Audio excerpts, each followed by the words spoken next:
Josh Filler, there's no doubt in my mind that there's a certain level of sloppiness in your 9-ball game. So welcome to that club. Being less sloppy is the goal.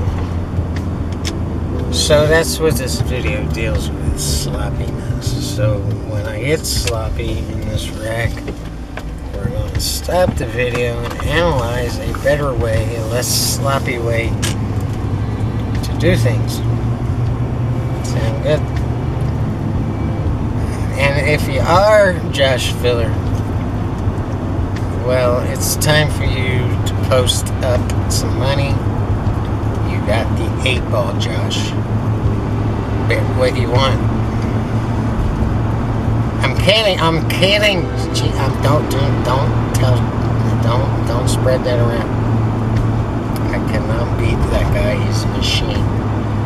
He's not real. He's a programmed robot sent by Russians. You cannot beat Josh Filler, and you certainly can't give him the 8-ball. Hell, I'm not gonna let him use my chalk. I'm kidding. The guy's unreal.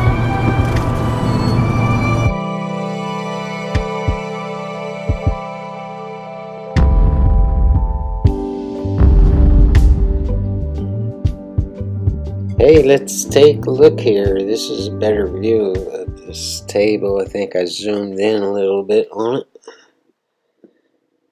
Cue balls right down here, and the 1 is here, the 1 to the 2, 2 to the 3, 3 to the 4, 4 to the 5, 5 to the 6, 6 to the 7, 7 to the 8, 8 to the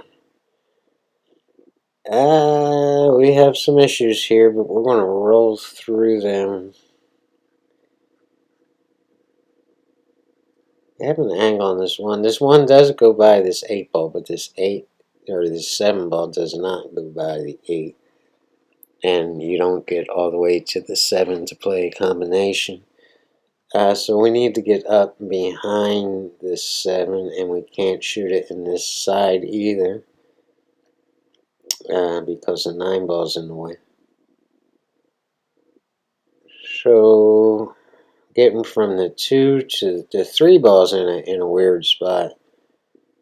Getting from the 2 to the 3 is dangerous because of the 5 and the 6.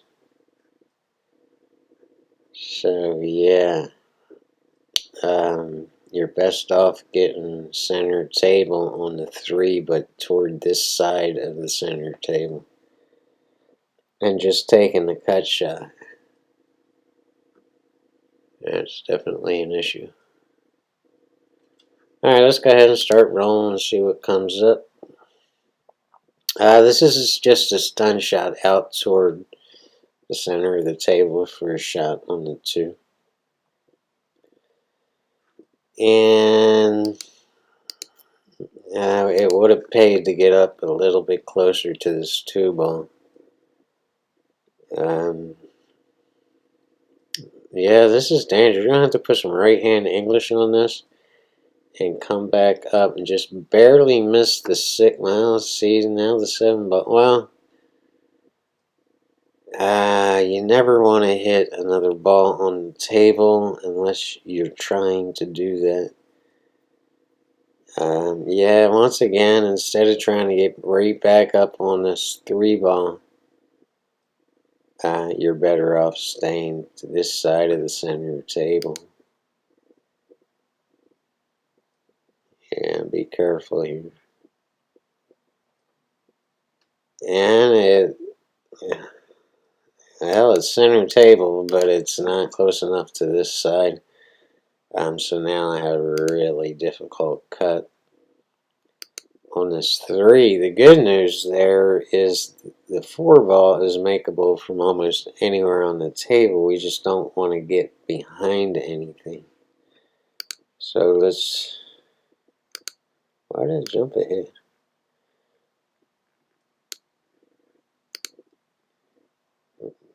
This is difficult. Cut shot in itself. What am I doing here? Okay, I want and I hit the 6.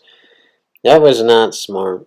There has to be a better way of shooting that. So I'm going to cut it right here, and we're going to look at a graph and try to find a better plan than that one. That could have been disaster. We could have wound up behind the ball and just, having to jump our way out of it or kick our way out of it. And you just don't want to ever play sloppy. It was just sloppy. It wasn't thought out. And I think at some point I just said, you know what, this is a hard cut. The 4 ball is makeable from anywhere.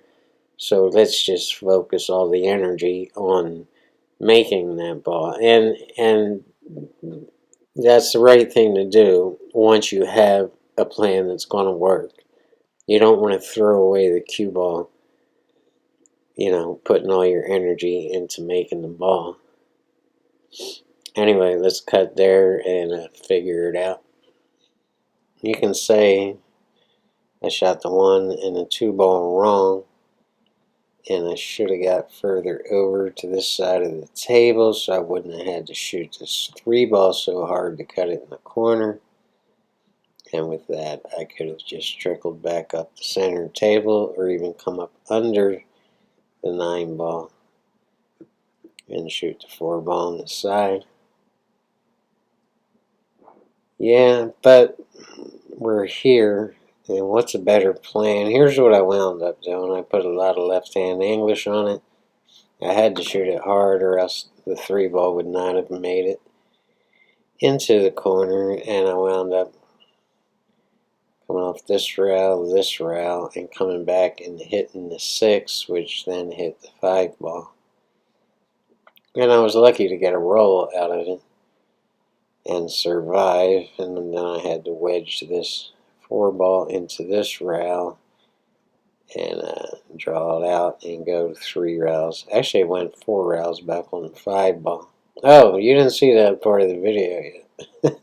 Okay, well, we'll get to that.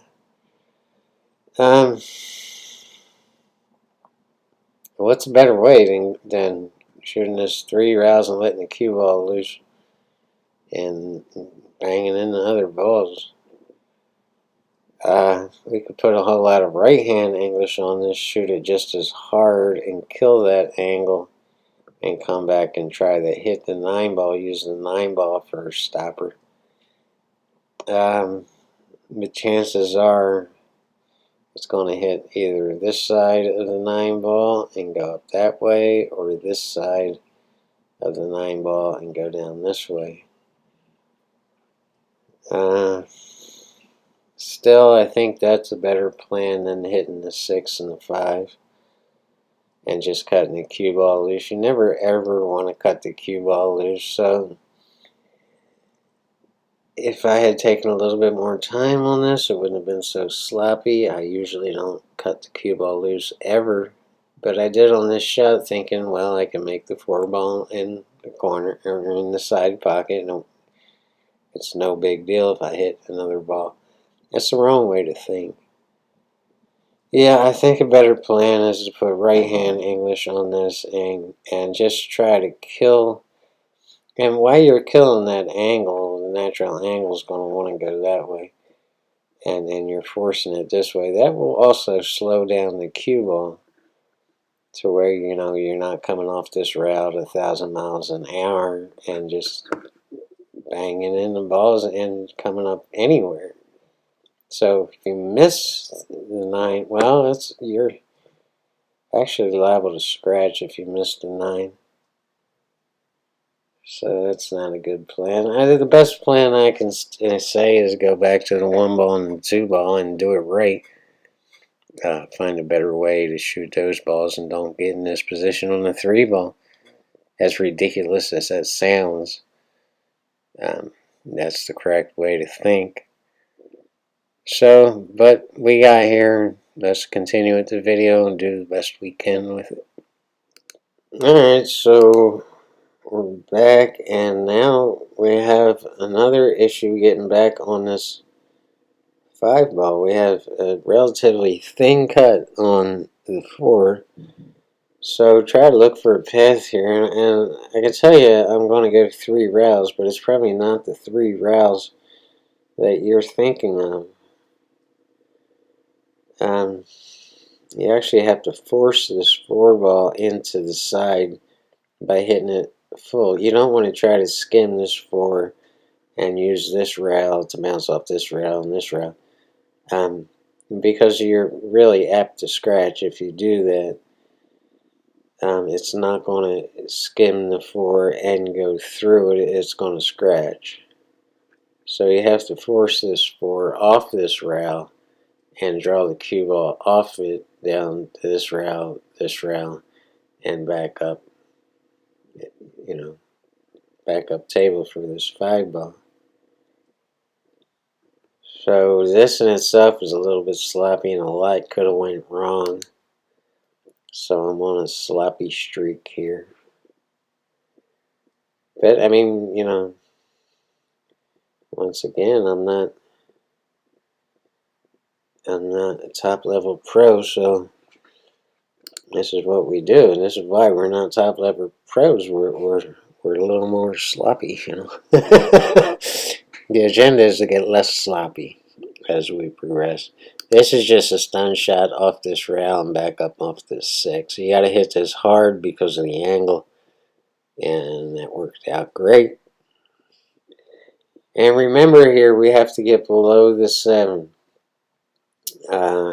And I go too far and wind up in the pocket. I hit that too hard on this table. I could have scratched, but I didn't, and now I have a very difficult shot on the 7. The good news is the 8 and the 9 are right in front of the pockets, and if we make this 7, we can't go too far wrong. It's all about cinching the 7 ball and getting out from there. So let's cut right there and replay the whole dang game from start to finish without me interrupting or reacting or commentating or whatever you call it. And let's put some music in the background and dig it.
My aim is to get 1,000 subscribers before I get 1,000 videos published.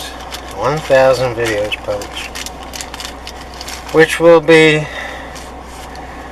somewhere around midway in 2020, and then I'm going to key in and focus in on those 1,000 subs and just make things more intimate and personal than most video makers. I couldn't imagine having like 1 million subscribers. I mean, you don't know. You can't develop a real relationship with 1 million subscribers. You can fake it through and do it generically. It's not going to work for me. In this way, with 1,000 subs, which is not a lot of subscribers, I can do what you ask me to do. If I know some of you are struggling with a certain issue, we can key in on that issue and just make things more what they were supposed to be on social media. For me, it was never about getting a whole lot of subscribers.